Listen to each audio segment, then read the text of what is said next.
नमस्कार दोस्तों, national foundation के ऑनलाइन प्लेटफॉर्म पर आप सभी का पुनः स्वागत है। और आज हम एग्रोनॉमी का बहुत शानदार टॉपिक लेके आए हैं, वीड साइंस। वीड साइंस पढ़ेंगे।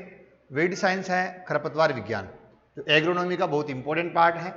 सबसे पहले डिफाइन ये करेंगे कि वीड किसे कहते हैं।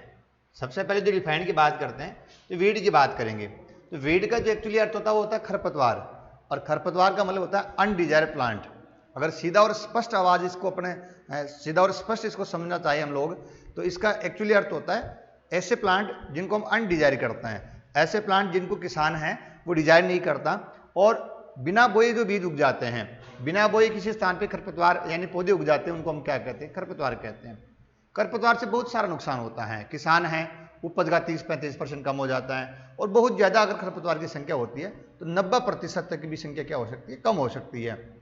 नमी, प्रकाश, इनके लिए फसल क्या करती है? प्रतिस्पर्धा करती है। नमी के लिए, प्रकाश के लिए, पोषक तत्व के लिए, इन सब के लिए भी क्या करते हैं? खरपतवार फसलों से प्रतिस्पर्धा करते हैं दोस्तों। तो कुल मिला के खरपतवार का कंट्रोल होना बहुत जरूरी है, वरना किसान के लिए आर्थिक नुकसान भी है और जो उपज है उसके लिए भी क्या होता है? नुकसानदायक होता है। गुणवत्ता भी नहीं होती उपज की दोस्तों। तो आइए हम चर्चा परिचर्चा करते हुए इस टॉपिक को आगे बढ़ाते हैं। टॉपिक का जो नाम है वो वीड साइंस। वीड शब्द जेथरो टूल, और जेथरो टूल ने ही क्या है? खरपतवार विज्ञान को हम जनक कहते हैं। जेथरो टूल को हम क्या कहते हैं? खरपतवार विज्ञान का जनक कहते हैं दोस्तों। और दूसरी बात हम ये करें कि खरपतवार विज्ञान का जो रिसर्च इंस्टीट्यूट है वो जबलपुर में है दोस्तों। ये भी आपको याद रखना है। खरपतवार रिसर्च जो है, कंट्रोल रिसर्च इंस्टीट्यूट है, वो कहाँ पर है? जबलपुर है। वो भी क्या है? बहुत इंपॉर्टेंट चीज है। तो इन सबको अपन को क्या है? याद रखना दोस्तों। फिर बात करते हैं, फसल में उगे अवांछित पौधों को खरपतवार कहते हैं। ये बात किसने कही? ये बात जेथरो टूल ने कही दोस्तों। ये बात किसने कही है? जेथरो टूल ने कही है। क्लियर बात हुई। खरपतवार विज्ञान के जनक भी हम किसको कहते हैं? जेथरो टूल को। और जेथरो टूल ने खरपतवार की जो परिभाषा डिफाइन किया वो क्या किया? फसल में उगे अवांछित पौधों को हम क्या कहते हैं? खरपतवार कहते हैं। ये परिभाषा किसके द्वारा दी हुई है? जेथरो टूल के द्वारा।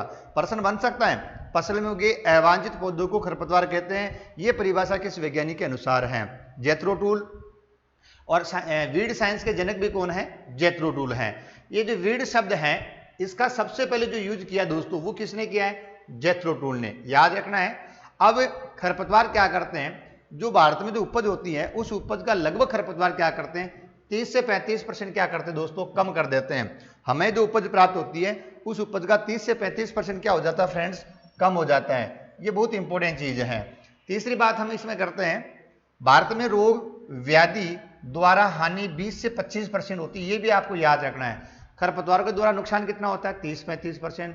और रोगों के द्वारा जो अपने उपज में नुकसान होता है वो कितना होता है? लगभग 20 से 30%। फिर बात करते हैं, भारत में कीटों के द्वारा लगभग 15 से 20% नुकसान होता है, 20 से 25% रोगों से, और सर्वाधिक किससे होता है? खरपतवारों से। ये थोड़ा सा बहुत शानदार चीज है, तीनों चीज शानदार है। कीटों से 15 से 20%, रोगों से 20 से 25%, और खरपतवार से कितना होगा फ्रेंड्स? खरपतवार से होगा 30 से 35%। तीनों ही चीजें बहुत इंपॉर्टेंट है। फिर बात करते हैं, राष्ट्रीय खरपतवार अनुसंधान केंद्र जबलपुर में है और इसकी स्थापना 1988 में हुई है। और 88-87 अपन को याद रखना है। SKRU बीकानेर, अपनी जो SKRAU बीकानेर की हम बात करते हैं तो SKRU बीकानेर की स्थापना भी कब है? 1987-88 है। और ऐसे ही अपन को याद रखना है किसमें? आपका जो जबलपुर इंस्टीट्यूट है खरपतवार रिसर्च कंट्रोल का अनुसंधान इंस्टीट्यूट है वीड का, तो उसकी स्थापना भी कब हुई है? 1988 हुई है। तो बहुत इंपॉर्टेंट चीज है। स्क्रीनशॉट आप ले सकते हो, बहुत गजब की चीज है। सारे फैक्ट है जो एग्जाम की दृष्टि से बहुत बहुत इंपॉर्टेंट है फ्रेंड्स। नेक्स्ट बात करते हैं, इस प्रकार आप देख रहे हो कि ये अपनी जो क्रॉप है उस क्रॉप को हम पंक्ति में बो रखा है। आप देख रहे हो इस प्रकार की जो क्रॉप है उस क्रॉप को कहां बो रखा है फ्रेंड्स? पंक्ति में बो रखा है। अब ये जो प्लांट है आप देख रहे हो मध्य में, ये जो दोस्तों ये जो प्लांट है, ये प्लांट किसके हैं फ्रेंड्स? ये प्लांट किसके हैं?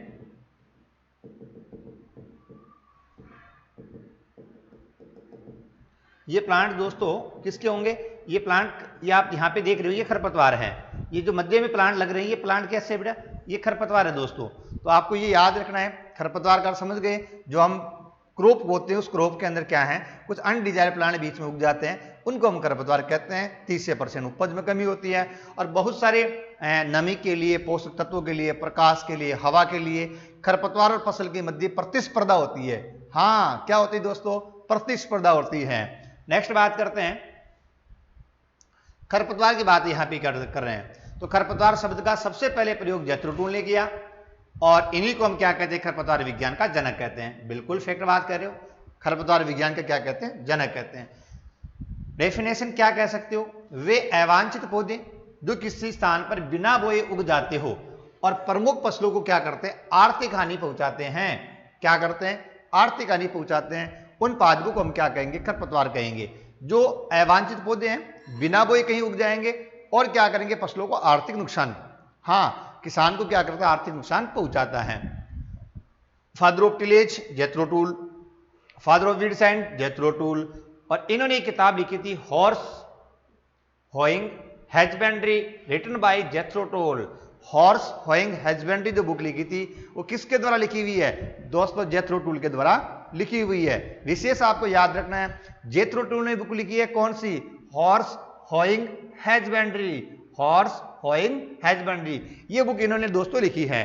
तो ये सारी बातें फैक्ट अपने क्लियर हो गई है। नेक्स्ट बात करते हैं, वीड से होने वाली हानियां, खरपतवार से होने वाली हानियों की बात करते हैं। उपज में 30 से 35% कमी, खरपतवार की संख्या अधिक होने पर फसल उत्पादन में 90% तक कमी हो सकती है।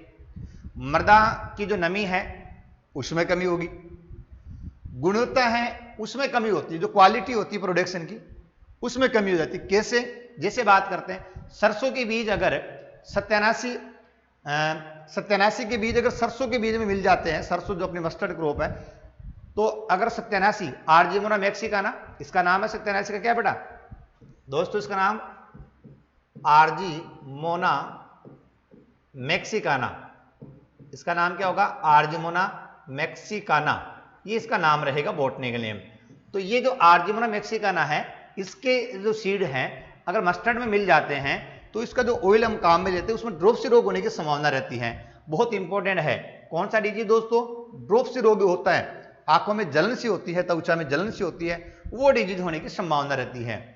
इसके अलावा आटे में अगर कोन कोकल, और फ्रेंड्स आटे के अंदर अगर कोन कोकल के बीज मिल जाते हैं तो आटा कैसा हो जाता है, विषैला हो जाता है, आटा कैसा हो जाता है, विषैला हो जाता है दोस्तों। और गाजर घास त्वचा में खुजली, गाजर घास है वो क्या करती है, अपने त्वचा के अगर जीव के किसी भी त्वचा के संपर्क में आती है तो उससे खुजली हो जाती है, उससे क्या होने लग जाती है, खुजली हो जाती है। एक्सेस टॉक्जिट उसमें पाए जाते हैं, विषैले पदार्थ उसमें पाए जाते हैं। तो कुल मिला के आप देख रहे हो कि ये सारी क्या करते हैं, जो क्वालिटी होती है उस क्वालिटी को वीड क्या कर रहे हैं, कम कर रहे हैं।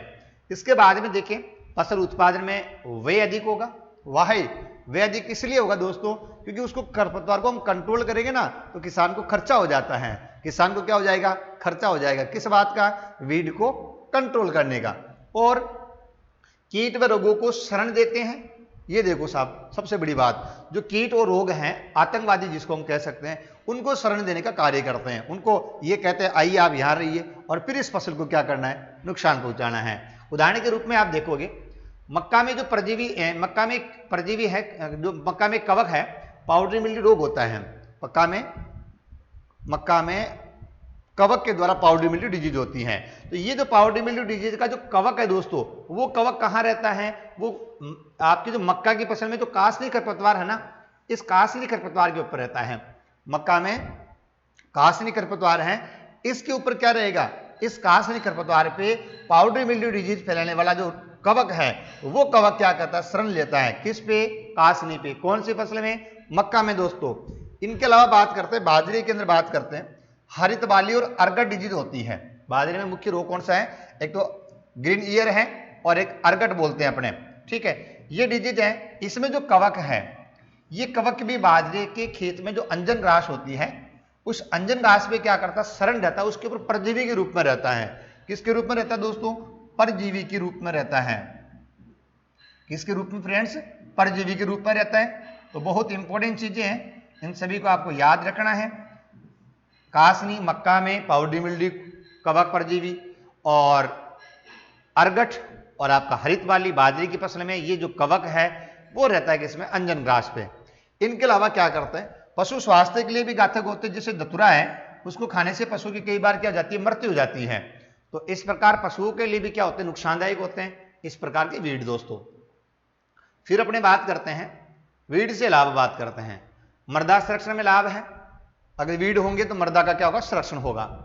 चारे के रूप में खरपतवार का उपयोग होता है। औषधीय महत्व है, उदाहरण के रूप में चिरचिटा, दंतकर्मी। अब देखिए हम महत्व क्या लेते हैं कि जैसे चिरचिटा है, इसका यूज हम दंतकर्मी में कर सकते हैं, हाँ दांत संबंधित है उनके लिए। दूब घास है, इसका यूज हम रक्त स्तंभ के रूप में करते हैं। दूब घास एक प्रकार से आती है, उसका जो रस होता है उसका हम क्या करते हैं, रक्त स्तंभ के रूप में जब चोट लग जाती है तो उसको रक्त बहने को रोक सकते हैं।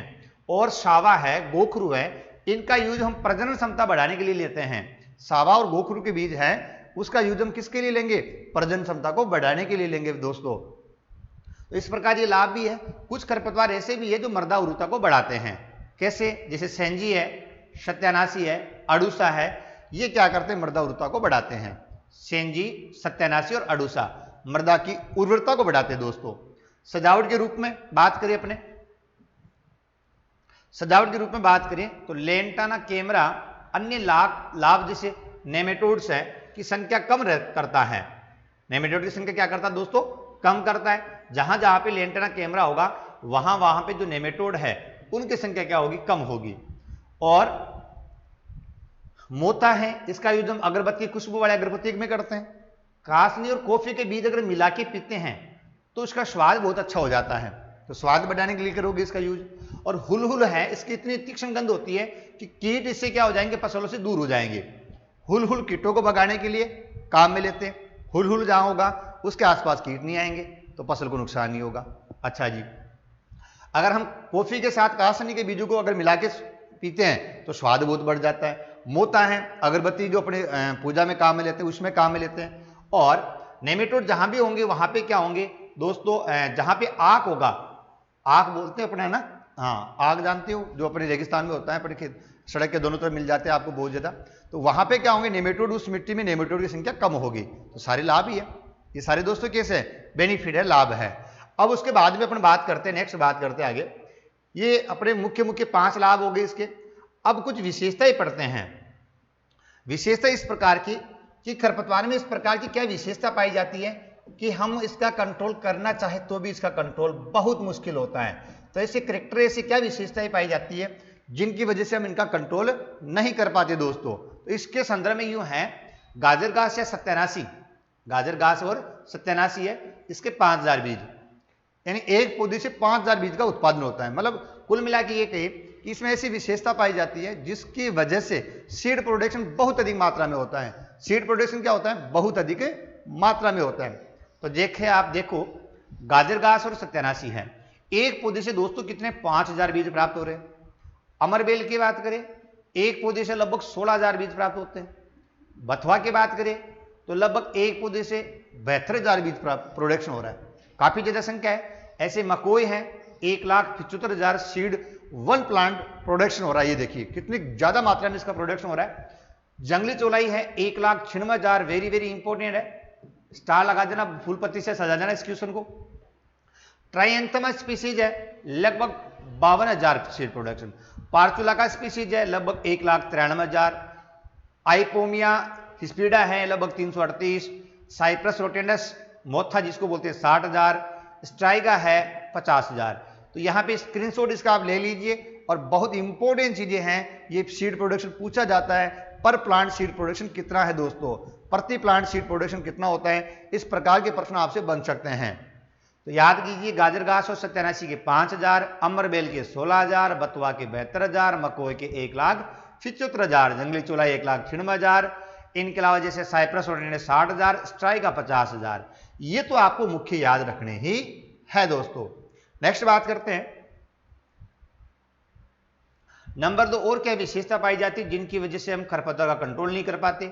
पहली बात हमने पढ़ी, बीज उत्पादन बहुत अधिक मात्रा में होता है। दूसरी बात, इनके जो रूट है, जड़ें हैं दोस्तों, वो काफी गहरी होती है।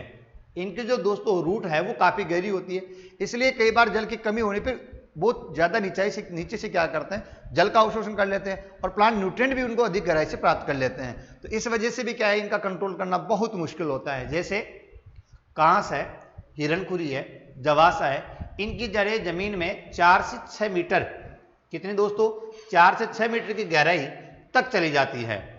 अधिक बात यहाँ पे ये हो रही है कि जो कांस और हिरणखुरी और जवासा है, इनकी जड़ें मिट्टी में 4 से 6 मीटर गहराई तक जा रही है। आप कल्पना कीजिए 4 से 6 मीटर बहुत ज्यादा डेप्थ है, तो यानी इनकी रूट है वो मिट्टी में काफी डेप्थ तक जाएगी, जल का अवशोषण बहुत अच्छे प्रकार से करेगी, प्लांट न्यूट्रिएंट है उनका अवशोषण भी क्या करेगी, बहुत अच्छे प्रकार से करेगी दोस्तों। नेक्स्ट बात करते हैं, बीजों की अधिक जीवन क्षमता होती है। जैसे बथुआ की बात करें, बथुआ और जंगली चौलाई और हिरणखुरी के बीज 50 वर्ष तक मिट्टी में रहेंगे, और बथुआ, जंगली चौलाई, हिरणखुरी के बीज 50 वर्ष तक मिट्टी में रहेंगे, उसके बाद उनका अंकुरण हो जाता है। बहुत गजब की बात है, 50 ईयर बाद में भी, बिफोर 15 ईयर्स, उसके बाद भी 50 ईयर्स के बाद में भी क्या होता है, इनका सीड प्रोडक्शन हो जाता है, अंकुरण हो जाता है। मोता है, इनके बीज 20 वर्ष बाद में भी अंकुरण हो जाएगा, मिट्टी में पड़े रहेंगे। जंगली सरसों के बीज 30 से 40 वर्ष बाद में अंकुरण हो जाता है। तो ये एक बहुत शानदार बात है कि इन बीजों की जीवन क्षमता बहुत अधिक होती है, इतने वर्ष बाद में भी इन बीजों को क्या हो जाता है, अंकुरण हो जाता है दोस्तों। इसके बाद बात करें, फसल व खरपतवार के बीजों में समानता होती है, यानी बात यह आती है कि फसल को और खरपतवार हैं उनको हम पहचान नहीं सकते। खरपतवार का जो प्लांट है और फसल का जो प्लांट है उनको हम पहचान नहीं सकते कि कौन कौन से प्लांट है, किस प्रकार से हैं, कि दोनों के जो आइडियोटाइप है एक प्रकार से है, आकार या प्रारूप उनका है वो क्या होता है, बिल्कुल समान होता है। जैसे सत्यानाशी के बीज हैं, सरसों के बीजों के समान होते हैं, बिल्कुल भी पता नहीं चलता, और जंगली जई के बीज जई के समान होते हैं। तो इनमें क्या है, इन फसलों में ऐसे जैसे अपने गेहूं है, तो गेहूं में गेहूं सा होता है, उसके पौधे को हम पहचान नहीं सकते, उसके पौधे को हम आइडेंटिफिकेशन नहीं कर सकते हैं। तो ये इनका आकार और बिल्कुल समान होता है, तो हम बीज को भी पहचान नहीं सकते, पौधे को भी नहीं पहचान सकते, इसलिए उनका कंट्रोल करना बहुत मुश्किल हो जाता है। तो ये भी एक अनुकूलता ही है जिसकी वजह से बीज का हम कंट्रोल नहीं कर पाते। और बीजों की सुरक्षा आवरण बहुत शानदार होता है। बहुत सारे बीज ऐसे हैं जिनके ऊपर सुरक्षा का जो आवरण है वो बड़ा गजब का होता है। कैसे बात करें, जैसे कांटे हैं, कुछ बीजों के सीड हैं, उस सीड के ऊपर क्या पाए जाते हैं, कांटे पाए जाते हैं दोस्तों। शक्त बाल जैसे आवरण अपने पाए जाते हैं और इसलिए उनका कंट्रोल नहीं कर पाते हैं। शक्त बाल जैसे आवरणों से अपनी सुरक्षा स्वयं करते हैं। और हल्के बीज भी होते हैं, जैसे आग के बीज है ना, वो बहुत हल्के होते हैं, इसलिए बहुत दूर तक चले जाते हैं दोस्तों। तो इस प्रकार कुछ जैसे गोखरूरिये होते हैं, उनके बीजों में आवरण भी कठोर होता है, कांटे फिर पाए जाते हैं, तो उनको पशु खाता नहीं है, तो इससे उनका कंट्रोल नहीं हो पाता। जैसे गोखरू है, सत्यानाशी, इस प्रकार की बातें आ गई। वानस्पतिक प्रजनन, ये भी बहुत इंपॉर्टेंट है। सीड बन जाए तो बहुत अच्छी बात है, अगर सीड नहीं बने तो वानस्पतिक भागों से भी क्या हो जाता है, इनका प्रवर्धन हो जाता है, आगे से आगे बढ़ जाते हैं दोस्तों। प्रजनन है वानस्पतिक भागों से भी हो जाता है। जैसे मोथा है, मोथा में ट्यूबर्स द्वारा, वेरी वेरी इंपॉर्टेंट है दोस्तों, बहुत इंपॉर्टेंट, इस बात को याद कर लेना। मोथा में प्रवर्धन किससे होता है, ट्यूबर से होता है। हिरणखुरी में रूट स्टॉक से होता है। ये बहुत गजब की लाइन है, मैं कह दूं इस अपने पास जो ये है इसकी सबसे बेस्ट लाइन यही है। हाँ, बहुत गजब के प्रश्न यहां से बनते हैं, याद रखना। मोथा में ट्यूबर्स और हिरणखुरी में रूट स्टॉक। मोथा में कौन सा दोस्तों, ट्यूबर्स के द्वारा, और हिरणखुरी में किसके द्वारा, रूट स्टॉक के द्वारा प्रवर्धन होता है। बहुत बहुत बहुत इंपॉर्टेंट लाइन है फ्रेंड्स। इसके बाद में प्रत्येक प्रकार की मृदा में वृद्धि करना, एक और विशेषता होती है। ये जो खरपतवार है ना, इसको आप किसी भी प्रकार की मिट्टी में लगा दो दोस्तों, हाँ कहीं भी इसको लगा दो, ये क्या कर जाएंगे, वृद्धि कर जाएंगे। ये आपकी तरह डिजाइन नहीं करेंगे कि मेरे को तो एसी वाला रूम चाहिए, इतना बड़ा रूम चाहिए, ऐसे कोई डिजाइन नहीं करते। ये जो प्लांट है उनको आप किसी भी प्रकार की मिट्टी में आप सोविंग कर दे, वो तो हंसते हंसते क्या हो जाएंगे, उग जाएंगे और अपनी जीवन, अपने संख्या है वो बढ़ाएंगे दोस्तों। तो ये भी बहुत अद्भुत विशेषता है। जैसे कांस है, जड़बेरी है, गाजर घास है, ठीक है, कांग्रेस ग्रास है, पार्थेनियम आदि खरपतवार समस्याग्रस्त मृदाओं में अम्लीय, क्षारीय, जलमग्न, लवणीय, कंकरीली में आसानी से वृद्धि कर लेते हैं। इनमें क्या करते हैं, आसानी से वृद्धि कर लेते हैं। तो बहुत गजब की बात है। ये अम्लीय मृदाओं में भी लग जाएंगे, क्षारीय में भी लग जाएंगे, जलमग्न, लवणीय, कंकरील, इन सभी मृदाओं में ये क्या कर जाएंगे, वृद्धि कर जाएंगे। तो आप यहाँ पे बहुत अच्छी बात देख रहे हैं कि कांस, जड़बेरी, गाजर घास, कांग्रेस ग्रास, इस प्रकार की बातें आप देख रहे हो, ये सभी प्रकार की मृदाओं में आसानी से क्या कर जाएंगे, वृद्धि कर जाएंगे, कैसी मिट्टी हो। तो इस प्रकार की अनुकूलताएं हैं। इसके अलावा जैसे मनुष्य के स्वास्थ्य पर विपरीत प्रभाव भी डालते हैं। क्या करते हैं, गाजर घास है, कांग्रेस ग्रास पार्थेनियम जो है, इसमें पाथेनिन बहुत इंपॉर्टेंट लाइन है। गाजर घास के अंदर विषैला पदार्थ पाया जाता है, पाथेनिन बहुत इंपॉर्टेंट है। पाथेनिन नामक विषैला पदार्थ पाया जाता है। संपर्क में आने से मनुष्य को क्या होती है, एलर्जी हो सकती है, चर्म रोग हो सकता है, एक्जिमा हो सकता है, दमा रोग हो सकता है। बहुत इंपॉर्टेंट है। गाजर घास एलर्जी किसकी वजह से, पाथेनिन की वजह से, और एलर्जी, चर्म रोग, एक्जिमा, दमा, इस प्रकार की समस्या मनुष्य में हो जाती है। और एक इसके अलावा एक और बहुत गजब की बात है, कोन कोकल के बीज है दोस्तों। किसके बीज, कोन कोकल के। कोन कोकल के जो बीज हैं वो अगर 0.5% से ज्यादा अगर बीज गेहूं में मिल जाएंगे तो जो अपना आटा है ना, वो आटा कैसा हो जाएगा, विषैला हो जाएगा। आटा कैसा हो जाएगा दोस्तों, विषैला हो जाएगा। ये भी बहुत अच्छी बात है। तो इसकी वजह से भी क्या है, हालांकि मनुष्य के स्वास्थ्य के लिए तो अच्छी बात नहीं है, लेकिन अपने लिए एग्जाम की दृष्टि से इंपॉर्टेंट है कि गेहूं के आटे में कोन कोकल के बीज कितने मिल जाए कि आटा विषैला हो जाता है। 0.5% से अगर ज्यादा हो तो दोस्तों कैसा हो जाएगा, विषैला हो जाएगा। कैसा हो जाएगा दोस्तों, विषैला हो जाएगा। तो ये बातें हम लोगों ने देखी। गाजर घास से पाथेनिन निकलता है, कोन कोकल है वो विषैलापन पड़ता है, अपने आटे में फैलाता है। तो इन वजह से भी क्या करते हैं, ये नुकसानदायक है।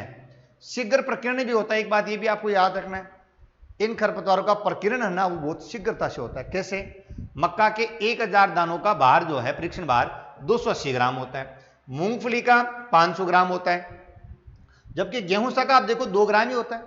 यानी मक्का के 1000 दाने हैं, उनका टेस्ट वेट कितना रहा है, 280 ग्राम, बहुत ज्यादा है। 500 ग्राम मूंगफली, 500 ग्राम आपने मूंगफली का है तो वो 500 ग्राम होगा। मूंगफली के 1000 दाने हैं, उनका वजन लगभग 500 ग्राम हो जाएगा। लेकिन आप यहां देखो गेहूं सा है, गेहूं सा के 1000 बीज आप लोगे, उनका टेस्ट वेट कितना है, 2 ग्राम। यानी बीज बहुत हल्के होते हैं दोस्तों। बीज क्या होते हैं, बहुत हल्के होते हैं। इस वजह से क्या होता है इनका, जैसे ये देखा आपने जंगली सरसों है, इनके जो सीड है उनका टेस्ट वेट 190 मिलीग्राम है। तो आप लोग ये देख रहे हो, ग्राम होंगे यहां पर, तो इस प्रकार आप देख रहे हो कि इनके बीज बहुत हल्के होते हैं। इस वजह से क्या इनका प्रकीर्ण बहुत आसानी से हवा के द्वारा हो जाता है और शीघ्र वृद्धि और शीघ्र परिपक्वता पाई जाती है। जल्दी परिपक्व होंगे, लाइफ साइकिल छोटी होती है और तुरंत क्या करते हैं, बीज बना के अपना जीवन काल पूरा कर लेते हैं। हाँ, लाइफ साइकिल छोटी होती है। खरपतवारों के बीजों के फसल के पौधों की अपेक्षा अपना जीवन चक्र शीघ्र पूरा कर लेते हैं। यानी लाइफ साइकिल बहुत छोटी होती है। लाइफ साइकिल क्या होती है, छोटी होती है। गेहूंसा और जंगली चौलाई है, लगभग 60 से 70 दिन में इनका लाइफ साइकिल पूरा हो जाता है। हाँ दोस्तों, गेहूंसा और जंगली चौलाई है, इनमें 60 से 70 दिन में क्या हो जाता है, इनका लाइफ साइकिल पूरा हो जाता है। तो यहां से हम लोग ये बातें देखते हैं कि ये जो खरपतवार, इन खरपतवार में इस प्रकार की अनुकूलता पाई जाती है। बीज उत्पादन अधिक करते हैं, रूट जो होती है गहरी होती है, परिवर्धन वानस्पतिक भागों से भी हो सकता है, बीज के द्वारा भी हो सकता है, किसी भी प्रकार की मृदा में ग्रोथ कर लेंगे। हाँ दोस्तों, इनके अलावा शीघ्र प्रकीर्ण होता है। इनके अलावा जैसे इसमें आपने पढ़ा लाइफ साइकिल बहुत छोटा होता है। तो ये सारी बातें किसको इंडिकेट करती है दोस्तों, ये सारी बातें किसको इंडिकेट कर रही है, बीजों के ऊपर कठोर आवरण पाया जाता है, बीज में जीवन क्षमता बहुत अधिक होती है। तो ये सारी बातें किसको इंडिकेट कर रही है कि साहब बीज में इस प्रकार की अनुकूलता होने के बावजूद ही, खरपतवार में इस प्रकार की अनुकूलता होने के कारण ही क्या होता है दोस्तों, बीज का हम खरपतवार बीज का या खरपतवार का कंट्रोल नहीं कर पाते, खरपतवार का कंट्रोल नहीं कर पाते दोस्तों। तो ये तो रही मुख्य मुख्य विशेषताएं इन खरपतवारों की, जिनकी वजह से हम क्या नहीं कर पाते, खरपतवार का कंट्रोल नहीं कर पाते। ये तो बेसिक नॉलेज हमने पढ़ा था। अगला जो अपना टॉपिक है वो है क्लासिफिकेशन ऑफ वीड, खरपतवार का वर्गीकरण। क्लासिफिकेशन ऑफ वीड या खरपतवार का वर्गीकरण, ये हम अगला जो वीडियो बनाएंगे, अगला जो टॉपिक पढ़ेंगे उसमें खरपतवार का वर्गीकरण पढ़ेंगे। खरपतवार का वर्गीकरण बहुत इंपॉर्टेंट है। खरपतवार का जो वर्गीकरण है हम जीवन क्षमता के आधार पे करेंगे, लाइफ साइकिल के आधार पे, रबी खरीफ, एक वर्षीय, द्विवर्षीय, बहुवर्षीय, बीज पत्र के आधार पे करेंगे। इनके अलावा बीज पत्र के अलावा हम लोग इसमें क्या करेंगे, उनकी जिस प्रकार की मृदा में वो ग्रोथ करते हैं उसके आधार पे कर सकते हैं, और उनकी प्रकृति कैसी है यानी हम उपयोग करते हैं उसके आधार पे कर सकते हैं, फसल संबंध के आधार पे कर सकते हैं, सापेक्ष, निरपेक्ष, अवांछित, इस प्रकार से। तो खरपतवार का वर्गीकरण बहुत इंपॉर्टेंट है। लेकिन इसमें याद जो करने वाली जो चीज है दोस्तों, याद करने वाली चीज इसमें एग्जाम्पल है। जो प्रश्न अपने बनता है तो वो प्रश्न इसके एग्जाम्पल से बनता है। याद तो हमें करना ही है, हालांकि इसमें एक्सप्लेनेशन ज्यादा नहीं है, लेकिन यहां से प्रश्न बहुत सारे एग्जाम में जटिल प्रश्न बना हुआ है। कोई भी एक खरपतवार का नाम दे देगा और वो ये पूछ लेता, बताइए खरपतवार किस प्रकार का है। दोस्तों ये जो खरपतवार है, ये खरपतवार किस प्रकार का है, उसकी प्रकृति क्या है, वो प्रश्न बहुत इंपॉर्टेंट बनते हैं। जैसे हालांकि अपने नेक्स्ट वीडियो में इसको पढ़ेंगे, लेकिन आप देख सकते हो जीवन चक्र के आधार पे रबी, खरीफ, द्विवर्षीय, बहुवर्षीय, फिर काष्ठीय खरपतवार हो गए, शाखी हो सकते हैं, 2 प्रकार ये हो गए। इनके अलावा बीज पत्र के आधार पे हो जाएगा, इनके अलावा फसल संबंध के आधार पे हो जाएगा खरपतवार का वर्गीकरण, और दोस्तों मृदा और जलवायु के आधार पे खरपतवार का वर्गीकरण हो जाएगा। जन्म के आधार पे वर्गीकरण है, स्थानीय खरपतवार और विदेशी खरपतवार। जनन के आधार पे खरपतवार है, बीज के द्वारा, वाणिज्य विभाग के द्वारा, जड़ पत्तियां इनके द्वारा, और परजीवी खरपतवार है उनका हो जाएगा। क्लोज जो फॉर्मूला हमने पढ़ा था CLOS क्लोज, उसके आधार पे वर्गीकरण है। तो इस प्रकार से अपने खरपतवार का वर्गीकरण है वो बहुत इंपॉर्टेंट टॉपिक है दोस्तों, और उसको अपने क्या करेंगे, अगला जो वीडियो लेके आएंगे इसमें खरपतवार का वर्गीकरण और कंट्रोल संबंधित पढ़ेंगे। कुल मिला के जो वीड साइंस है, वीड है, उस टॉपिक को हम 3 टॉपिकों में क्लियर करने का प्रयास करेंगे।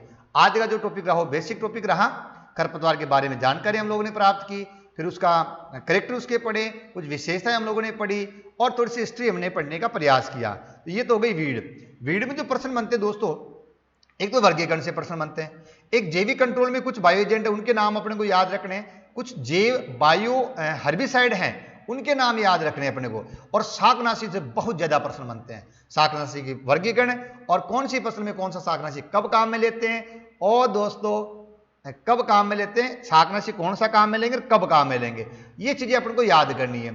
इनके अलावा बोटनिकल नेम है वो भी अपने को याद करने हैं। बहुत सारे खरपतवार है उनके बोटनिकल नेम है दोस्तों, उनको भी अपने को क्या करने हैं, याद करने हैं। तो वर्गीकरण में बहुत सारी चीजें आप लोगों को पढ़ी हम लोगों ने। तो ये वर्गीकरण इस प्रकार की जो चीजें हैं वो अपने अगला जो वीडियो बनाएंगे उस वीडियो में इन सभी चीजों को याद करने का प्रयास हमें इनको करना है। बहुत शानदार प्रकार का टॉपिक है अपना। जैसे खरपतवार है इनके जो अपने वर्गीकरण की बात अभी आज ही कर लेते हैं, वर्गीकरण की बात, बोटनिकल नेम की बात। करसनील है, इसका नाम क्या है, एनागेलिस आर्वेंसिस। सतगठिया है, इसका नाम है स्पुरगुल्ला आर्वेंसिस। हिरणखुरी का नाम क्या दोस्तों, कॉन्वोलेंसिस आर्वेंसिस। कांटेदार चौलाई का क्या नाम है, अमरेंथस स्पाइनोसा। जंगली चौलाई का नाम है अमरेंथस विरिडिस। तो ये नाम आपको याद करने हैं। बथुआ बहुत सिंपल है, चिनोपोडियम एल्बम।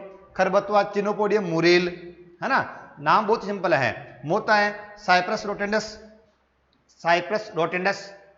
दूब घास है साइनिडोन डेक्टाइलोन, ये भी बहुत सिंपल नाम है, याद इनको बार बार पढ़ोगे ना तो याद हो जाएंगे।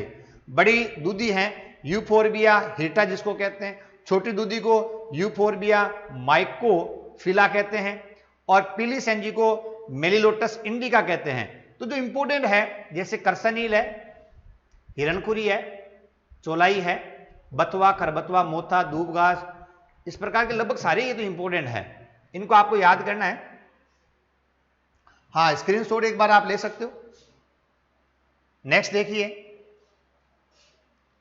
सफेद सेंजी, मेलिलोटस एल्बा, मकोई, सोलेनम नाइग्रम, बरू यानी जिसको जॉनसन ग्रास कहते हैं, सोरगम, हेल्पेनस, गोखरू, इसको ट्राइबुलस टेरेस्ट्रिस बोलते हैं, पत्ताचीटा को ट्राई एंथिमा मोनोगाइना कहते हैं, जंगली मटर को लेथाइरस अफागा बोलते हैं,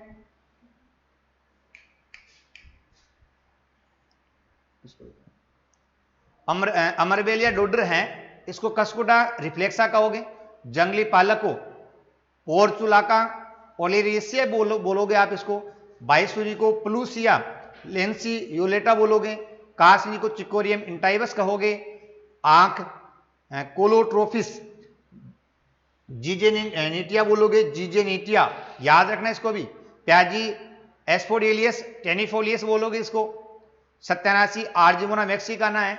तो इंपोर्टेंट है, उनको तो अपने को याद करने ही है। इंपोर्टेंट जो है दोस्तों उनको तो अपने क्या करने हैं, याद करने ही है। हाँ, बाकी तो कोई दिक्कत नहीं है, जो इंपोर्टेंट है उनको आपको याद करने हैं। स्क्रीनशॉट एक बार आप ले लीजिए इसका। जलकुंभी है, आर्क एकोर्निया या एकोर्निया बोलते, एकोर्निया क्रेसिपस, सावा इकाइनोक्लोआ कुर्सी गली, सावा आपको पता है चावल में होता है, याद रखना इसका। जरायन लैंटना कैमरा, दथुरा फस्टुआ, गाजर घास या कांग्रेस ग्रास, पार्थिनियम स्टूडोफोरस, गेहूं का मामा फिलिस माइनर, कांस सेक्रम स्पॉन्टेनियम बहुत इंपॉर्टेंट है, शुगर केन में काम में लिया अपने नोबेलाइजेशन किया उसमें। हजारदाना का है फाइलेंथस निरूरी, बाथा का है ओराबंकी इजिप्टिका, जंगली चौलाई का एविना फतवा, लटजीरा का एकाइरेंथस एस्पेरा और जवासा का है अहलागी केमिलोरम और लहसुआ का है डिजेरा आर्वेंसिस और साटा का क्या है बेरहेविया डिफ्यूजा। तो ये बहुत इंपॉर्टेंट जो नाम है, जड़बेरी का जिजीपस रोटेनिफोलिया और रूकड़ी का स्ट्राइगस एसियाटिका। तो ये इंपॉर्टेंट जो शाकनाशी है दोस्तों, इनके नाम आपको याद करने हैं, बहुत इंपॉर्टेंट नाम है। वीड के नाम बहुत इंपॉर्टेंट है। प्रश्न बन जाता है कि बताइए बॉटनिकल नेम दे देगा, ये खरपतवार कौन सी फसल से संबंधित है, तो वहां हम आइडेंटिफिकेशन नहीं कर पाते दोस्तों। तो बॉटनिकल नेम आप सभी को इसके अच्छे प्रकार से याद करना जरूरी है प्यारे दोस्तों। तो आज का वीडियो हम पूरा करते हैं, बाकी पार्ट सेकंड और पार्ट थर्ड हम जल्द लेके आएंगे।